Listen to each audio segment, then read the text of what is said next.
Okay, things are kind of moving on the Persona 3 Reload front for the Nintendo Switch 2 or the next gen Nintendo, whatever you want to call it. We've got a bit of an update on that, in addition to a bunch of other things with a huge PlayStation 5 exclusive that people are excited about, and Princess Peach Showtime. This game might have done a little bit better than you thought it did. I was surprised to see some of the stuff with it. But before we get into all of that, what's good everyone? OJ here. Welcome back to another video. Please make sure you hit that like button, subscribe if you are someone new, and click that notification bell to get my videos first. Now let's go ahead and first jump into this information about Persona 3 Reload on the Nintendo Switch 2. Now, over on Twitter, there is a prolific, legendary leaker that gets so much stuff right when it comes to Sega and Atlus with Midori. This person accurately leaked Persona 5 Tactica, Persona 5 Royal coming to Nintendo Switch and Xbox, and all of that. So they're pretty sound when it comes to Sega and Atlus things. And over on Twitter, they talked about the Nintendo Switch 2 version of Persona 3 Reload and what we could see with it. And this might be the definitive version of the game based off of what was said here. Now, the thing about it is that over on Twitter, there was a user that asked a question about Persona 3 Reload on the Nintendo Switch 2 and what we could see in the game, and this was their response. Switch 2, but it will not have the Kotone Femme DLC, so no female DLC, which we know that Atlus has came out and said, hey look, there's not going to be any female main protagonist or anything like that like we got in previous Persona 3 versions of the game. That's not happening. It'd be too expensive, and we just didn't do it. But there is something else with the Answer DLC expansion pass that they've talked about. Now, will that come with the Nintendo Switch version? Well, let's take a look at what they have to say here. So one other person asked, is it an actual enhancement or a port? And Midori stated, it is a port with the expansion pass. And then another user came in and said, do you know if all the DLC for Reload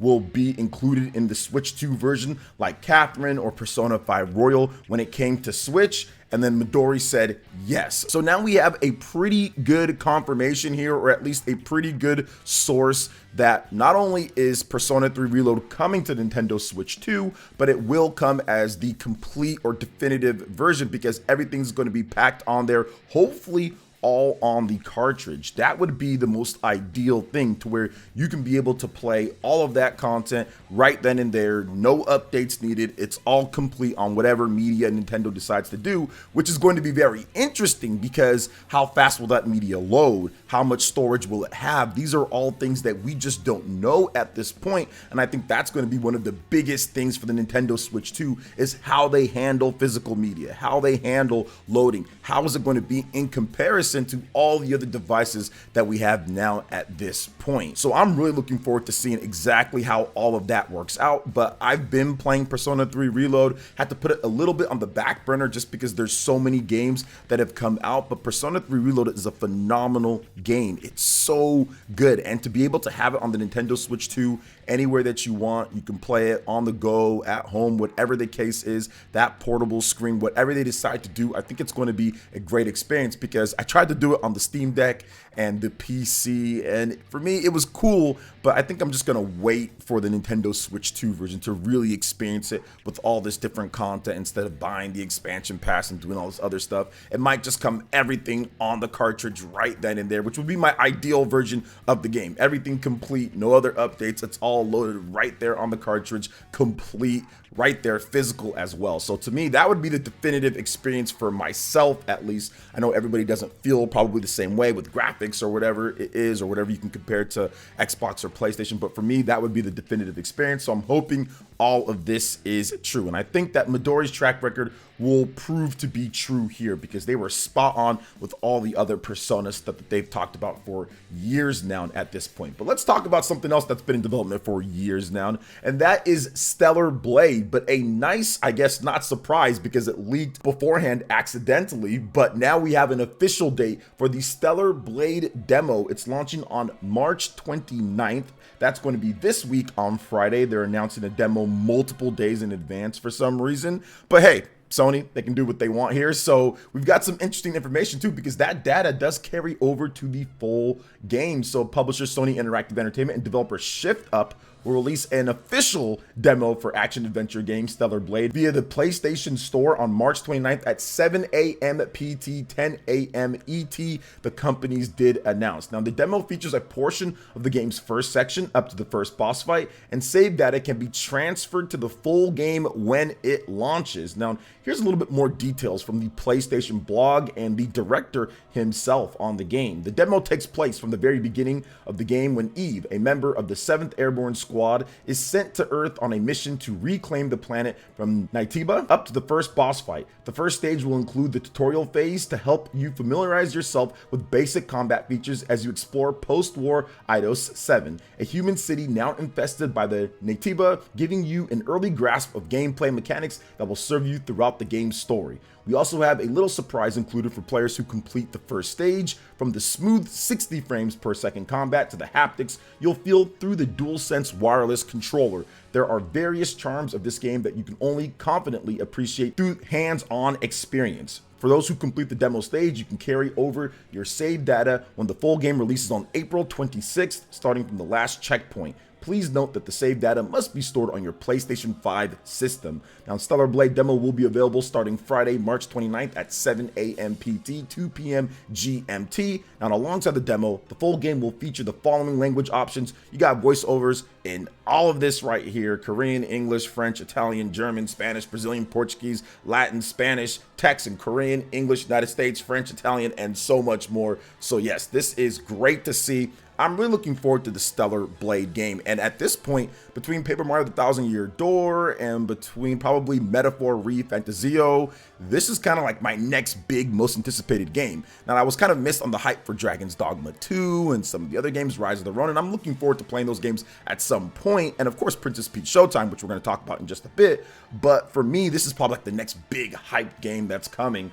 That I'm really excited for. So the demo, from what I saw from other people playing, looked really good. It looks like they took the extra time to really fine-tune the gameplay. The 60 frames is always nice to have in there. Smooth 60 frames per second. I'm guessing there's not going to be many frame rate drops or issues if they're confidently saying it at this point in a blog post. And I think that the game really focuses in on necessarily not having the best graphics in the world. It's not about that, but it's about the gameplay in this. But they fine-tune the animations, they fine-tune the combat and how Eve animates and moves. And I'm just excited for that in general, and the variety within the combat, the mechanics, the systems, different locations. It all looks pretty good, runs good, and I think that it's going to be a solid game. Not going to say it's going to be game of the year potential or going to be better than Devil May Cry or Bayonetta or some of the games that have been established in the genre or anything like that, but I will say that I think that it's going to be another great new IP that's going to get solid scores and is going to be a lot of fun and have its dedicated hardcore fans. So that's what I'm excited about, to get into a new world, new IP, new characters, and just see what this game is all about. But like I said, based off of the people that I've spoke with and what I've seen from the demo and what I've seen from the gameplay so far, it looks really, really good. So I'm excited for this one. But something else that I'm excited for when it comes down to it is Princess Peach Showtime. I've been playing the game myself. I'm going through collecting all the different star fragments and different levels and going down and doing different stuff. And this game kind of surprised me a little bit with some of the stuff in there, some of the boss battles and the different levels and the rehearsals and the different things that you can do. It's interesting considering how the demo was and then the full game. Now, I already knew that there'd be more surprises and more different things, but it is a pretty drastic shift, right? So it's pretty cool to see exactly what Princess Peach Showtime does and how this franchise can turn into something even bigger in the future. Maybe its own Luigi's Mansion style type of game where every now and then we do get it, and when we do, it is incredible. So I do think that Princess Peach Showtime has that going for it. But how's the game doing financially overall? Well, Nintendo hasn't announced any sales numbers at this point, but we do have some early indications in terms of the placement charts right now. Now, once again, this is not a, okay, it sold 5 million units or anything like that. Not saying that, but we're just talking about the early placement charts so far. So we do know on the US eShop, it is #1. My man Croc did report that. So #1 on the US eShop, and also on Amazon. Amazon in the US, it's #1 for new releases in video games.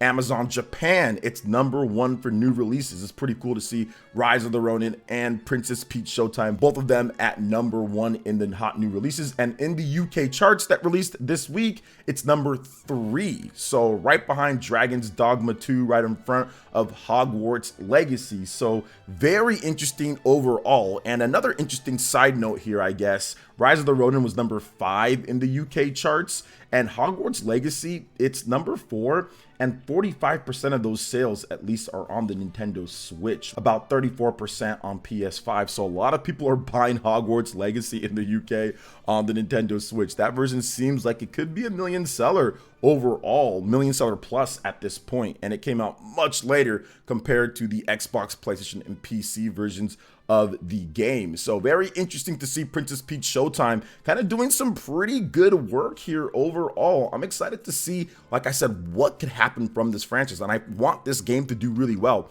Now, we were talking about this on my big live stream that I had for Princess Peach Showtime, our big giveaway. We gave away a Nintendo Switch OLED, we gave away 10 copies of the game, so it was a lot of fun, and we were talking about how this could turn into the next Luigi's Mansion. Now, I remember back when Luigi's Mansion first came out for the GameCube, it was not seen as this big franchise. It was not seen as this big thing like it is now. Now, you guys see Luigi's Mansion, it's like, oh, it's a 12 million seller, all of this stuff. But back then, it wasn't seen that way. It was just like this weird, goofy offshoot from the Mario series that people were like, okay. And it reviewed well, and it did okay on the GameCube, but people were like, give me my Mario, right? Now, at this point, we've gotten so many big Mario spin-offs and different type of games, it's pretty cool. Like, we expect it, but this could become the next Luigi's Mansion in the next number of years. Who knows? And it has its own theme when it comes to Princess Peach, and it's much better than what we got with Super Princess Peach on the DS. The theme of that game compared to this one, they can evolve it to where there's more theaters. They can evolve it to where it's bigger, to where it's more seamless. If they had more money to kind of shift into this game, because obviously this game was not necessarily a AAA budget game, kind of more of a AA budget type of game, and get something out in like a year and a half or so, or 2 years or something like that. So if they actually decided to take it more seriously, if it did well, I can see this game evolving and getting the type of budget that maybe Luigi's Mansion 3 got, which that game looks incredible. It's got really, really good graphics. Everything's just super nice with Luigi's Mansion 3, and I would love for Princess Peach Showtime to kind of have the same thing for it. So I'm hoping that this game definitely does that well, and we can kind of see what's going on with it in the future, because I do think that it does have a future, and I love the game. I love the content in the game. I think it's really, really cool, and I think that it's going to be a great series, hopefully in the future for Nintendo. Okay, and getting into this last bit of news, I thought it was really strange in terms of what was happening, because I thought that nobody from Square Enix would say something like this about Final Fantasy, which has been PlayStation centric at this point. Final Fantasy VII Remake, Final Fantasy VII Rebirth, Final Fantasy 16, all been PlayStation console exclusive type of games. But recently, they actually talked about maybe Final Fantasy 16 will come to other platforms after the PC. Didn't know that was possible, but let's talk about this. So Final Fantasy 16 producer Naoki Yoshida, or Yoshi P as people like to call him, speaking with Noisy Pixel at PAX East 2024 over the weekend, teased that the game might be coming to more platforms after its PC port releases. Yoshida could be teasing an Xbox Series X/S port of Final Fantasy 16, or possibly a Nintendo Switch 2 port. Quote, "It's not over in the sense that we have the PC version," said Yoshida. "Once the PC version is released, we're thinking about hopefully moving to other platforms as well. However, that's not really talking about the story. It's more about moving it to other different platforms. So there's a sense that while the project is still going, there's not the sense of being sad and having to leave them yet. But I'm pretty sure that once everything is released and we've moved on to the next project, that would be the time where it kind of hits us, oh, it's really over." Now, Final Fantasy 16 was released for the PlayStation 5 back in June 2023, and the PC version is, quote, "in the final stages of optimization." The PC version does not have a release date as of yet. There will also be a demo on the PC, just so you can see how well it's going to run on your rig. So awesome stuff all around. That'd be interesting to see, because I thought that Final Fantasy 16 has like a super PlayStation exclusivity clause, but apparently, and I'm pretty sure most people will tell me, oh, there was some type of like 1 year or something that they kind of put in small text that I missed, and that's probably the case or something. But yeah, that'd be interesting, because this game, I mean, we don't know where the sales numbers are at, right? That's been some of the debate about this game, is that, hey, look, maybe it's not selling as great as they would have wanted it to sell. And obviously, if you put it on more platforms, PC will definitely help. And if you put it on Nintendo Switch 2, that would definitely boost the sales in Japan when it comes down to it. Or you put it on Xbox, that should definitely help out here and there. So I think it would be interesting if they did end up getting it on other platforms. But I will say this, when it comes to Square Enix, this is the type of thought process that happens when you necessarily don't do as well maybe as you would have thought, because you made this deal in the first place, and maybe they were planning on putting it on other platforms in the future anyway. But I do think that part of it is like, okay, we're kind of maybe destroying the brand a little bit, because there are people who'd like to play this game on more platforms, and if we can put it on something else and Sony isn't paying us to keep it off of those platforms after whatever exclusivity deal is up, there's no reason to not have it on other platforms and expand. So I'm guessing that's what they're kind of thinking with this one here, but we'll have to wait and see exactly what they're talking about. I think a Nintendo Switch 2 version and the Xbox version would be pretty cool for fans to be able to play if they want to play Final Fantasy 16. So what are your thoughts, guys, when it comes to everything that we talked about here? There was a lot of information. Let me know in the comment section below. All right, guys, that wraps it up for this video here. Thank you so much for watching. I do appreciate it. Please make sure you hit that like button, subscribe if you are someone new, click that notification bell, and check out more of my Nintendo Switch and RPG videos right here on screen. Thanks for watching. We'll catch you guys for the next one. Peace.